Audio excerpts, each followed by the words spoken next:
दुनिया सोई हुई रहती है, मगर मैं तेरा अल्लाह, मैं तेरा अल्लाह, मैं तेरा परवरदिगार हर वक्त जागा हुआ रहता हूँ। न मालूम मेरे बंदे को किस वक्त कौन सी जरूरत पेश आ जाए, कौन वक्त किस वक्त मेरे बंदे मुझसे पुकार ले। अंधेरी कोठली के अंदर पुकार ले तो कोई रिश्तेदार नहीं आएगा, मगर सबसे पहले अल्लाह पुकारेगा,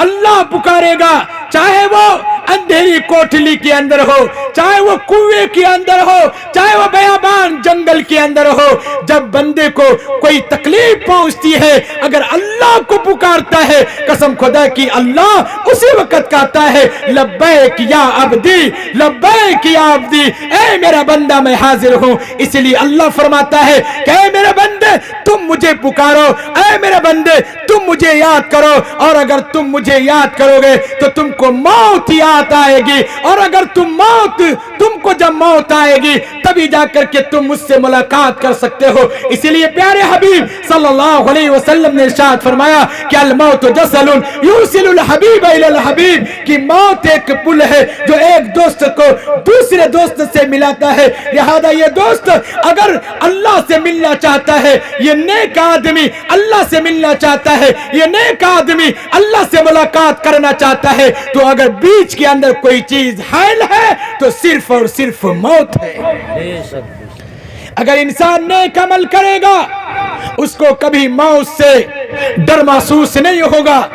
अगर इंसान गलत काम करेगा, शराब पिएगा, जुआ खेलेगा, गलत काम करेगा, ज़िना करेगा, डाका डालेगा, चोरियां करेगा, लोगों के साथ झूठ और मकरो फरेब के साथ काम आएगा, कसम खुदा की हर वक्त वो मौत से डरता रहेगा। इसलिए फरमाया कई लोगों अगर तुम मौत को याद करोगे शराब को छोड़ोगे, अगर तुम मौत को याद करोगे ज़िना को छोड़ोगे, अगर तुम मौत को याद करोगे लिहाजा तुमसे झूठ छूट जाएगी, और अगर तुम मौत को याद करोगे गीबतें छूट जाएगी, अगर तुम मौत को याद करोगे लिहाजा दूसरे को फंसाना छूट जाएगा, अगर तुम मौत को याद करोगे किसी के जमीन दबाने को छोड़ दोगे, अगर तुम मौत को याद करोगे दगाबाजियां छोड़ दोगे, अगर तुम मौत को याद करोगे लिहाजा तुम मस्जिद को आबाद करने वाले होगे, तुम मौत को याद करोगे तुम नेक अमाल करने वाले होगे, अगर तुम मौत को याद करोगे तुम मस्जिद को बनाओगे, अगर तुम मौत को याद करोगे तुम मदरसे को बनाओगे, अगर तुम मौत को याद करोगे। क्यों? इसलिए कि मौत अगर याद रहेगी तो ये सोचेगा कि अरे जमीन मेरे काम आने वाली नहीं है, ये मकान मेरे काम आने वाले नहीं है, ये दुकान मेरे काम आने वाले नहीं है। अगर कोई काम कोई चीज आने वाली है तो लिहाजा मेरे सिर्फ अमाल ही काम आने वाले। जनाब सिकंदर बादशाह ने अपने रियाया को और अपने बादशाह को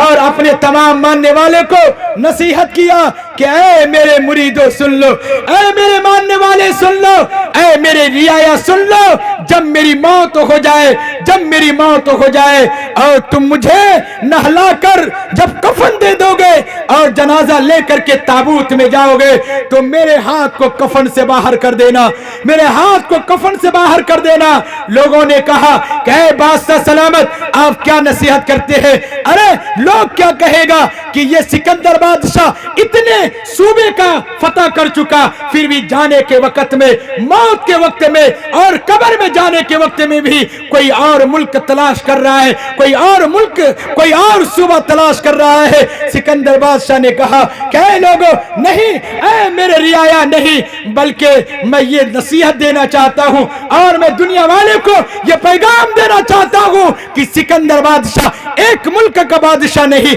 बल्कि कई मुल्क का बादशाह और कितने सूबे का बादशाह होने के बावजूद भी आज दुनिया से जा रहा है तो खाली जा रहा है। कैसे जा रहा है? खाली जा रहा है, कोई चीज साथ जाने वाली नहीं है। सिर्फ और सिर्फ अगर साथ जाने वाली है तो सिर्फ आमाल ही साथ जाएंगे, इसके अलावा कोई चीज साथ नहीं जाएगी। तो मदनी करीम सल्लल्लाहु अलैहि वसल्लम ने इरशाद फरमाया अक्लमंद इंसान वो है, अक्लमंद इंसान वो है जो मरने से पहले पहले दुनिया के अंदर कब्र की तैयारी कर ले, हशर की तैयारी कर ले,